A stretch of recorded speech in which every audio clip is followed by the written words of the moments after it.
Hey everyone, this is the Maxshot electric scooter.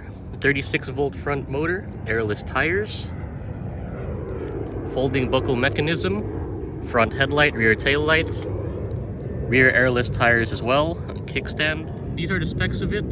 300 watt motor, max 350, 19 miles per hour. This reminds me of another scooter I've tested before called the Xiaomi M365. Similar body style, similar all the way down to the bell and even that interface over here.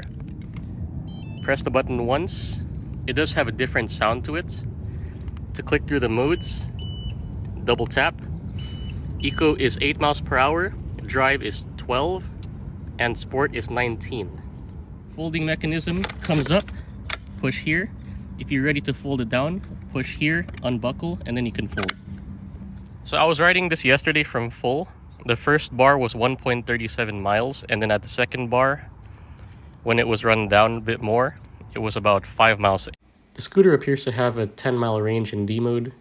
I'm going to admit that it was a really bumpy ride, especially with those airless tires, so keep that in mind if you buy this scooter. Otherwise, it's portable and can go pretty much anywhere.